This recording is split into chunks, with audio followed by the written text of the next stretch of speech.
భద్రాచలం పట్టణంలోని సమస్యల పట్ల ప్రతిరోజు తనదైన శైలిలో పోరాడుతూ ప్రస్తావిస్తున్న పూనెం ప్రదీప్ కుమార్ భద్రాచలం స్వతంత్ర సర్పంచ్ అభ్యర్థిగా పోటీ చేయుచున్నాడు. నిజాయితీగా నిస్వార్థంగా పనిచేస్తున్న వ్యక్తులను గెలిపించుకోవాల్సిన బాధ్యత కూడా మనపైన ఉన్నదంటూ గతంలో అనేక పోరాటాలు చేస్తూ విజయాలు సాధిస్తూ భద్రాచలం అభివృద్ధి కోసం సర్పంచ్ గా ఒక మంచి అభ్యర్థికి ఓటు వేసి గెలిపించుకోవాలని, మీ ఓటు హక్కు సద్వినియోగం చేసుకోవాలని కోరారు. భద్రాచలం అభివృద్ధిలో భాగంగా నాకు కూడా ఒక్క అవకాశం కల్పించమని, భద్రాచలం అభివృద్ధికి సహకరించమని తెలియజేశారు. అందరికీ నమస్కారం. నా పేరు పూనెం ప్రదీప్ కుమార్, భద్రాచలం. నేను భద్రాచలం గ్రామ పంచాయతీ స్వతంత్ర సర్పంచ్ అభ్యర్థిగా పోటీ చేస్తున్నాను. భద్రాచలం పట్టణంలో అనేక సమస్యలు నెలకొని ఉన్నాయి కూడా. ఎవ్వరు ఎంతమంది రాజకీయ నాయకులు వచ్చినా ఈ సమస్యలను తీర్చే పరిస్థితి లేకుండా పోయింది. ముఖ్యంగా భద్రాచలం పట్టణానికి అత్యంత ప్రసిద్ధమైనటువంటి పుణ్యక్షేత్రం రామాలయం ఉండడం వలన ఇక్కడికి భక్తులు అనేక మంది వేలాదిగా వస్తుంటారు, పోతుంటారు. అయినా సరే అంతమంది భక్తుల తాకిడిని కూడా తట్టుకొని భద్రాచలం ఇంత పటిష్టంగా, కానీ ఇంత గొప్ప భద్రాచలం పట్టణాన్ని పూర్తి స్థాయిలో అభివృద్ధి చేయకపోవడం వలన అనేక ఇబ్బందులు, సమస్యలు యాత్రికులకు, భద్రాచలం పట్టణ వాసులకు తలెత్తుతున్నాయి. ముఖ్యంగా డంపింగ్ యార్డు పరిస్థితి. డంపింగ్ యార్డు ఎక్కడో తీసుకుపోయి ఆ చివర కట్టిండ్రు, సంతోషం. కానీ పూర్తి స్థాయిలో అక్కడ వినియోగించకుండా ఊర్లో ఉన్న చెత్త చెదారం మొత్తం తీసుకొచ్చి రామాలయం పరిసర ప్రాంతాల్లో వేయడం వల్ల ఆ ప్రాంతంలో వేసిన డంపింగు చెత్తని రాత్రిపూట పగులు కాల్చడం వలన రామాలయం చుట్టుపక్కల ఉన్న కాలనీలైనటువంటి శిల్పినగర్ కానివ్వండి, ముదిరాజ్ బజార్ కానివ్వండి, లేకుంటే అక్కడ నుంచి ఈ చివరి వరకు కూడా ఆ పొగ భయంకరమైన పొగ వస్తూ ఉంటుంది. అది సరైన పద్ధతి కాదు. తక్షణమే అక్కడ మానేసేయాలి. డంపింగ్ వేయడము, ఆ చెత్తను కాల్చడం తీసేయాలి. రామాలయంకు వచ్చినటువంటి భక్తులు అనేక ఇబ్బందులు పడుతున్నారు. రామాలయంలో ధూపం వేస్తే ఎట్లాగూ అయితే పొగొస్తుందో, ఈ చెత్త కాలబెట్టడం వల్ల ఆ రామాలయం వచ్చే భక్తులకి కానివ్వండి, ఆ ప్రాంతవాసులకు కూడా అనేక రకాల ఆరోగ్య సమస్యలు తలెత్తుతున్నాయి. మెడికల్ వేస్ట్ కూడా మేనేజ్మెంట్ ఆ సిస్టమ్ ఒకటి ఉంటుంది, దాన్ని కూడా తీసి అక్కడ వేయడం వలన అవి కాలి అనారోగ్య సమస్యల బారిన ఆ చుట్టుప్రక్కల కాలనీ వాళ్ళు ఇబ్బంది పడుతున్నారు. ప్రభుత్వం దీనిపైన చర్యలు తీసుకోమని అనేక మార్లు ఫిర్యాదులు అందించినా కూడా దాని మీద ఎటువంటి చర్యలు లేవు. ముఖ్యంగా సుందరయ్య నగర్ కాలనీలో ఏర్పాటు చేసినటువంటి డంపింగ్ యార్డు, ఆ డంపింగ్ యార్డు కోట్ల రూపాయలు పెట్టి కట్టారు. అది నిరుపయోగంగా ఉండే పరిస్థితి ఏర్పడింది. ఏదో తాత్కాలికంగా మనం ఇటుకలు తయారు చేస్తున్నాము, దాంతో వేస్ట్ని తయారు చేసి ఏదో చేస్తున్నాం అనే పేరుకే అది అయింది, కానీ దాన్ని వినియోగించట్లేదు. మళ్ళీ మొత్తం తీసుకొచ్చి అక్కడ వేయడం చాలా బాధాకరం.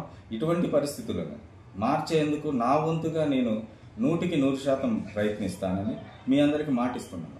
అలాగే భద్రాచలం పట్టణం ఇంత పుణ్యక్షేత్రమైన పట్టణం విస్తీర్ణంలో మనకి చాలా చిన్నదిగా ఉండడం చాలా బాధాకరం. భద్రాచలంలో కనీసం ఏదైనా ఒక ఇన్స్టిట్యూషన్ కానీ ఇంకోటి కానీ కట్టుకుందామని అన్నా కూడా పూర్తి స్థాయిలో వసతులు, ప్రభుత్వం కూడా ఈ పట్టణంపై దృష్టి సారించకపోవడం బాధాకరం. ఇక్కడ పనిచేసినటువంటి గతంలో శాసనసభ్యులు కానివ్వండి, సర్పంచులు, ప్రజాప్రతినిధులు అందరూ కూడా ఎంతో కొంత మేలు చేద్దామని ప్రయత్నం చేశారు. అది కూడా ఫలించక, ప్రభుత్వాలు సహకరించక చాలా ఇబ్బందులు పడుతున్నాయి. దానివల్ల భద్రాచలం పట్టణం అభివృద్ధి చెందడం లేదు.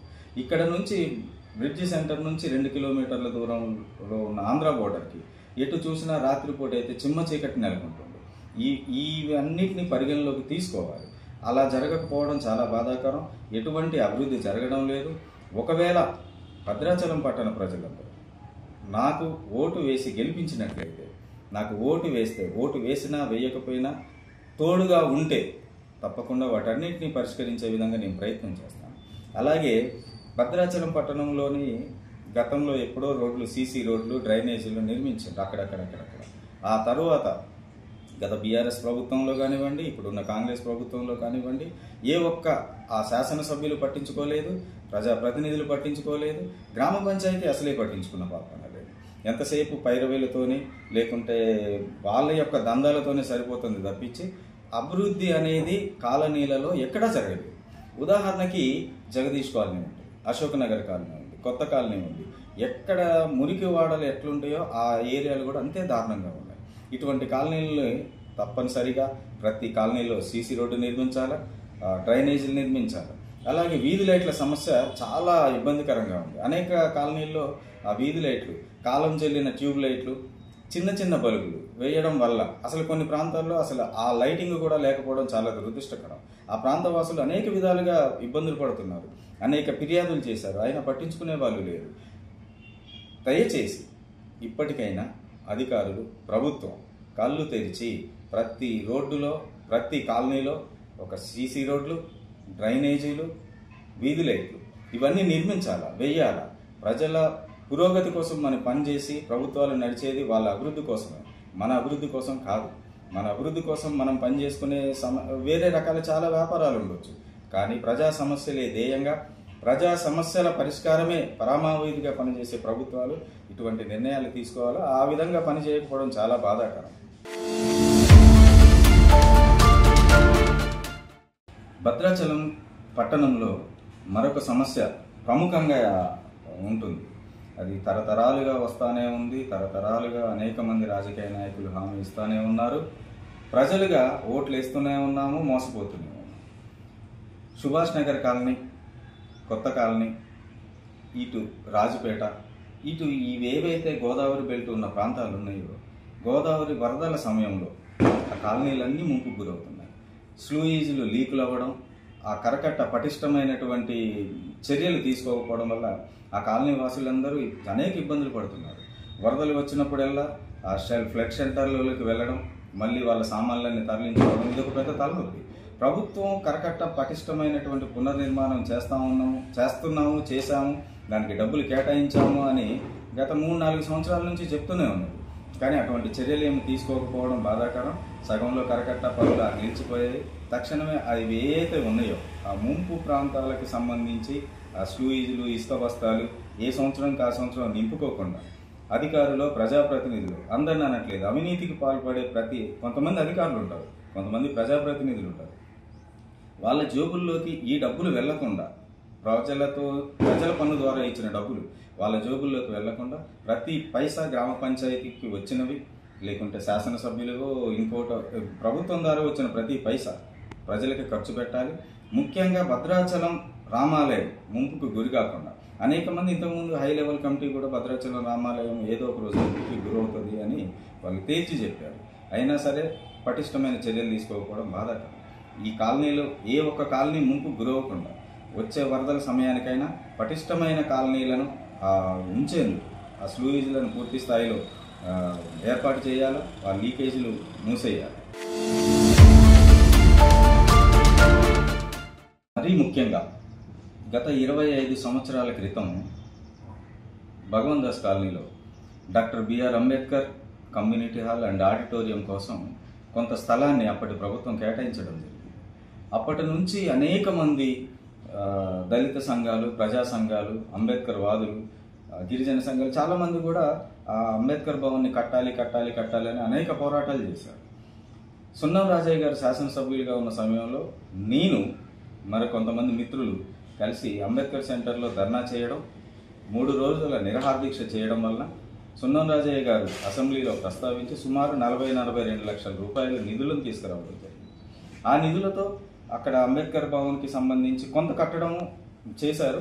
అవి పూర్తి స్థాయిలో అది ఎంత స్టాండర్డ్ ఉందో దానికి విలువ లేకుండా పోయింది. దాన్ని పూర్తి స్థాయిలో నిర్మాణం చేయలేకపోవడం అంబేద్కర్ని అవమానించడమే అవుతుంది.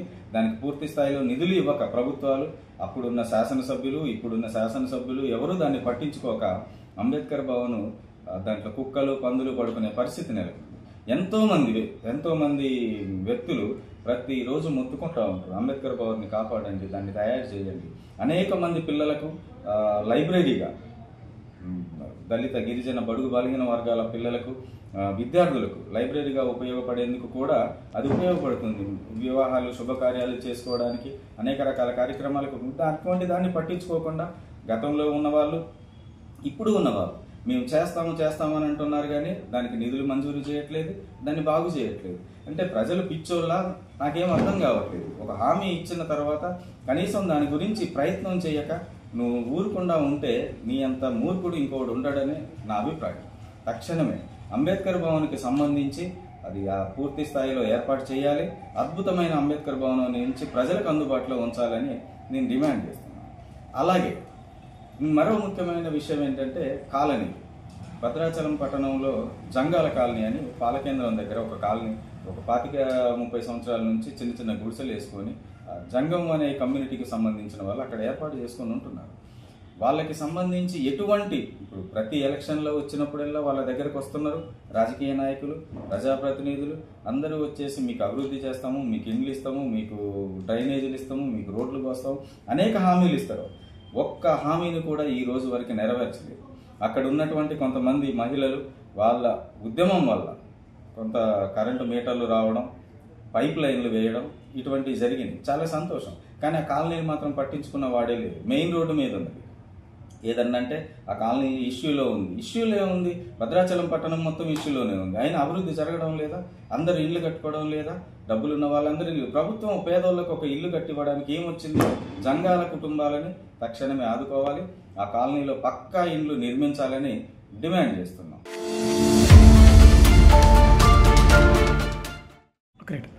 మరొక అత్యంత ప్రాముఖ్యమైన సమస్య ముస్లిం సోదరులకు సంబంధించి షాదీఖానా.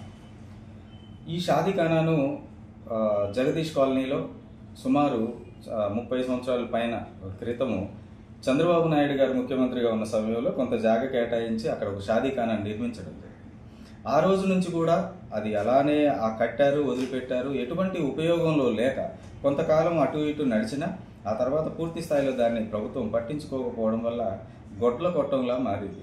స్వయంగా నేను కూడా అప్పుడు పనిచేసినటువంటి సుధాకర్ అనే వ్యక్తి ద్వారా, గంటాల సుధాకర్ గారి ద్వారా మేమందరం కలిసి అదంతా బాగు చేశాము, ఏదో ప్రయత్నం చేశాము, అధికారులకు విన్నవించాము, అనేక రకాలైన స్టేట్మెంట్లు కూడా ఇచ్చాము. అయినా ప్రభుత్వం పట్టించుకోలేదు.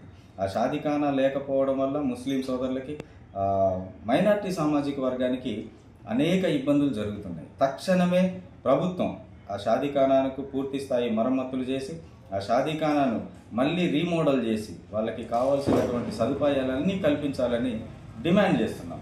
అలాగే భద్రాచలం పట్టణంలో అనేక ప్రభుత్వ పాఠశాలలలో టాయిలెట్స్ లేక, కొన్ని సరైన ఫ్యాన్లు లేక, లైట్లు లేక, విద్యార్థులకు వసతులు లేక చాలా ఇబ్బంది పడుతున్నారు.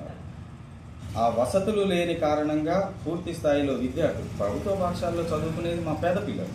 ఆ పేద పిల్లలు ప్రైవేటు పాఠశాలలోకి, ఆ కాన్వెంట్లోకి వెళ్ళి చదువుకునే స్తోమత లేకపోవడం వల్లనే ఇక్కడ చదువుకుంటున్నారు. ఇక్కడ అభివృద్ధి చేయాలనే చిత్తశుద్ధి ఇక్కడ ఉన్న ప్రజాప్రతినిధులకు కానివ్వండి, అధికారులకు కానివ్వండి లేకపోవడం అనేది చాలా బాధాకరం. వీటిని తక్షణమే బాగు చేయాలని మేము డిమాండ్ చేస్తున్నాం.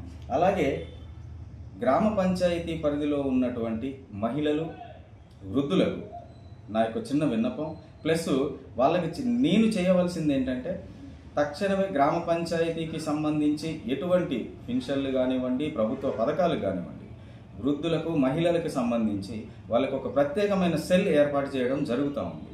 ప్రతి కాలనీలో ఒక ప్రత్యేకమైన మానిటరింగ్ సిస్టమ్ని ఏర్పాటు చేసి ఆ కాలనీలో ఉన్న సమస్యలను ఒక 2-3 కాలనీలకి, 2-3 వార్డులకి కలిపి ఒక వ్యక్తిని నియమించి ఆ వ్యక్తి ద్వారా మనం సమస్యలను పరిష్కరించే దిశగా నేను ప్రయత్నం చేయడం జరుగుతూ ఉంది.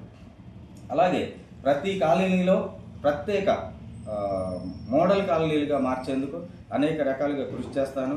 కాలనీలో ఉన్న సమస్యలన్నిటికీ పరిష్కారం చేసే విధంగా నా వంతు నేను ప్రయత్నం చేస్తాను. నాకు అవకాశం ఇవ్వండి, ఒక ఓటు వేయండి. ఓటుకి నోటుకి అమ్ముకోకండి. దయచేసి ముందు ఎవరికి ఓటేసినా నిస్వార్థంగా పనిచేసే వాళ్ళకి ఓటేయండి, స్వార్థపరులకు ఓటేయకండి. మీ ఓటు చాలా విలువైనది. డాక్టర్ బిఆర్ అంబేద్కర్ గారు మీకు ఓటు హక్కు ఇచ్చింది. దాన్ని ఒక కత్తిలాగా, ఖడ్గంలాగా వాడుకొని మీ సమస్యలను, మీ చీకట్లని కత్తులతో పారదోలేందుకు ఇచ్చాడు ఓటు అనే ఆయుధం. దాని ద్వారా మీ ఓటుని మంచి భవిష్యత్తు, మా భవిష్యత్తును మాకు మంచిగా చేయగలుగుతాడని మీ సేవకుడికి ఒకడిని ఎన్నుకోండి. అది ఎవరైనా సరే మంచి చేద్దాము అని అనుకున్న వాడిని ఎన్నుకోండి. నా వరకు నేను వ్యక్తిగతంగా నాదొక మనవి. నేను ఏది చెప్పానో అది చేస్తాను అనే నమ్మకం నాకుంది. ఒక్క అవకాశం ఇవ్వండి, ఒక ఓటు వేయండి. నేను చేయగలను అనే నమ్మకం ఉంటే ఒక 10 మందికి తెలియజేయండి. ఓటు వేయడం ద్వారా, ఓటు వేయకపోవడం కూడా చట్టరీత్యా నేరమే. ప్రతి ఒక్కళ్ళు ఓటు వేయాలి. ఓటు వేసి నన్ను గెలిపించినట్లయితే మీకు ఏదైతే హామీ ఇస్తున్నానో నా టర్మ్లో ఒక 2 సంవత్సరాలు 3 సంవత్సరాల కాలంలో సుమారు నేను చెయ్యకపోతే నన్ను నిలదీసి నన్ను బాజాప్తుగా అడిగే హక్కు మీ అందరికీ ఉంటుంది. ఇక్కడ ఏ పంచాయతీ పరిధిలో ఎటువంటి రాజకీయాలు నా హయాంలో జరగవు. నన్ను ఓటేసి గెలిపిస్తే నా దగ్గర ఎటువంటి రాజకీయాలు లేకుంటే స్వార్థపరమైనటువంటి కుట్రలు కుతంత్రాలు ఇవేమీ జరగవు. పంచాయతీ అభివృద్ధే ముఖ్యం. పంచాయతీ నమ్ముకునే పరిస్థితి ఎప్పుడు ఎటువంటి చెయ్యనని మీ అందరికి మాటిస్తూ, దయచేసి ఓటు వేయండి, భారత రాజ్యాంగాన్ని కాపాడండి, ఓటుని నోటు కోసం అమ్ముకోవద్దని నా మనవి.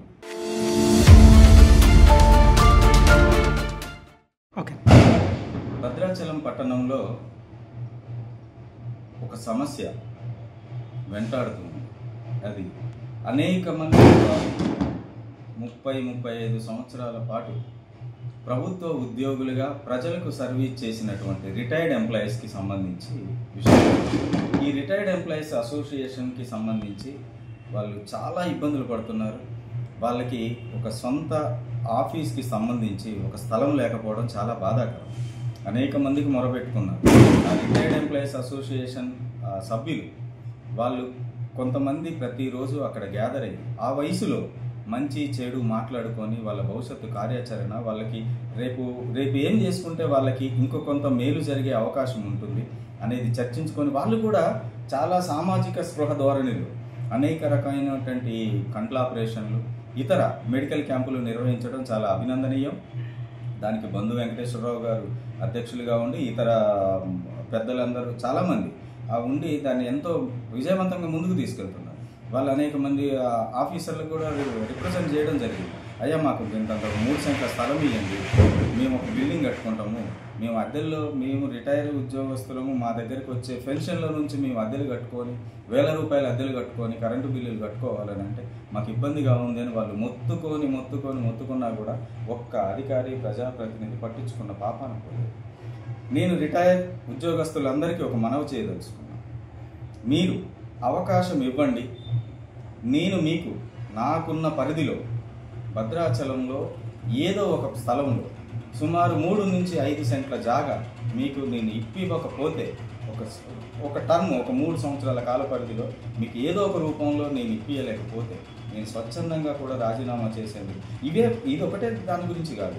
నేను చెప్పిన ప్రతి సమస్యను నా వంతుగా నేను పరిష్కరిస్తూ ప్రజల మద్దతుతో 90% నేను పరిష్కరించకపోతే నేను అటువంటి బాధ్యత తీసుకుంటాను. నేను డబ్బు సంపాదించుకోవడానికి రాలేదు. నేను కేవలం ప్రజా సమస్యల పరిష్కారం కోసమే వచ్చాను. అది నా అంతరాత్మకు నాకు తెలుసు. నా అంతరాత్మ సాక్షిగా, భారత రాజ్యాంగం సాక్షిగా నేను చెప్తున్నాను. మీ సమస్యలను పరిష్కరించడానికి ప్రయత్నం చేసే బాధ్యత నాది. ప్రయత్నంలో నేను సఫలీకృతం అవుతానని, మీ అందరి తోడు ఉండాలని మీరు ఓటేసి గెలిపించండి. భద్రాచలం పట్టణ అభివృద్ధి గత 50 సంవత్సరాల నుంచి ఎలా ఉందో ఈ వచ్చే 5 సంవత్సరాలు ఎలా ఉంటుందో మీరు చూసి వచ్చేసారికి నేను కావాలో వద్దో నిర్ణయించుకోండి.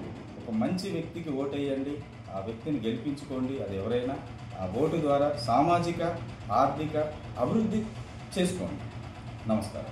లైక్ చేయండి, షేర్ చేయండి, సబ్స్క్రైబ్ చేయండి. మరిన్ని వీడియోల కోసం బెల్ సింబల్ పై క్లిక్ చేయండి.